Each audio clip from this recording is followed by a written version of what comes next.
Okay, so test mode natin itong ating VSys. Ito yung CCTV ng motorcycle S6L yung model nito. Tapos may dalawang 1080p na camera, yan o.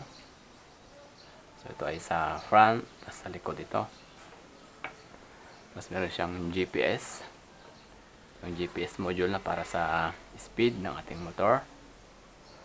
Tapos ito yung switch niya na ilalagay doon sa may handlebar.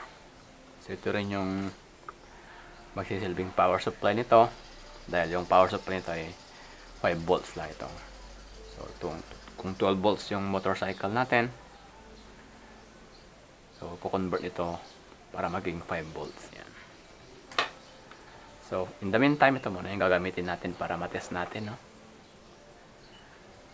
So ito yung power bank natin, no?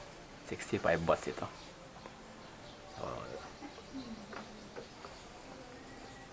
So ito yung quick installation guide niya. Meron ng mga diagram dito. Tapos naka-color code na rin yung mga camera, yung power supply, yung switch. So mas madali na lang natin i-install yan. Okay, so yung pag-install nito ay hindi kailangan na twist, ano? Dahil one way lang yung pagpasok nito. Meron siyang grid dito. Merong grid dito. So dyan natin ilalagay yan. So hanapin natin yung match ng grid niya.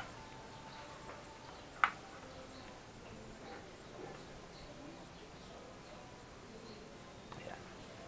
So hindi kailangan i-twist na ganun, no? Kasi sira yung mga pin niya.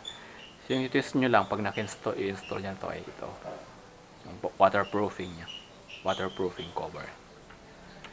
Okay, let's do this. I-power on na natin. So, double check natin muna. Nakalagay na yung camera.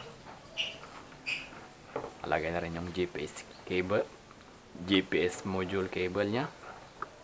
At ito yung pang test. Ito pala yung Wi-Fi antenna niya. No? Yan. So, test natin.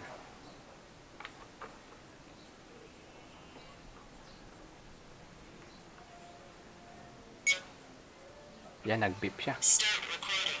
Oh, start recording na siya. So, parang GPS searching. Narinig ko na yun, ha.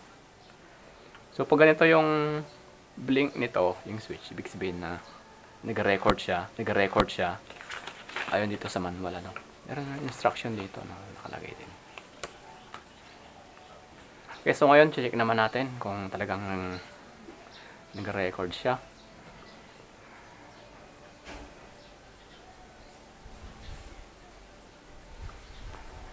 Meron siya kasing app na na-download na. So ito. At siyempre bago tayo pupunta sa app pala. So kailangan i-connect muna natin siya sa Wi-Fi, ano. Merong Wi-Fi ito. Hintayin natin yung Wi-Fi niya na mag-appear, ano. So dahil naka-connect na siya, naka-password na rin siya. So, kukonfigure nyo to kung hindi pa siya nakakonect, ano. So, meron naman siyang default password na nakalagay dito. Ayan, internet may not be available, sabi niya. So, punta na tayo sa app.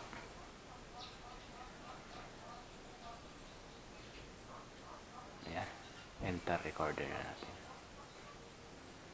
Ayan, makita natin yung camera, oh. Ayan, oh. So, ito yung isa.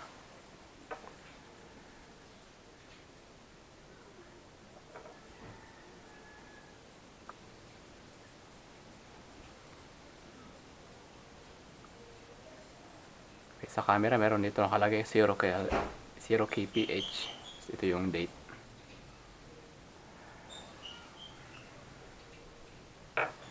Paki-focus natin sa mas malayo. So yung green, no? Green arrow sa taas yan. Ayan. So very clear din yung camera niya dahil ito ay 1080p.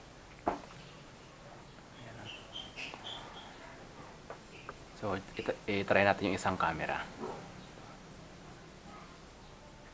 Ayan, ito naman yung isang camera.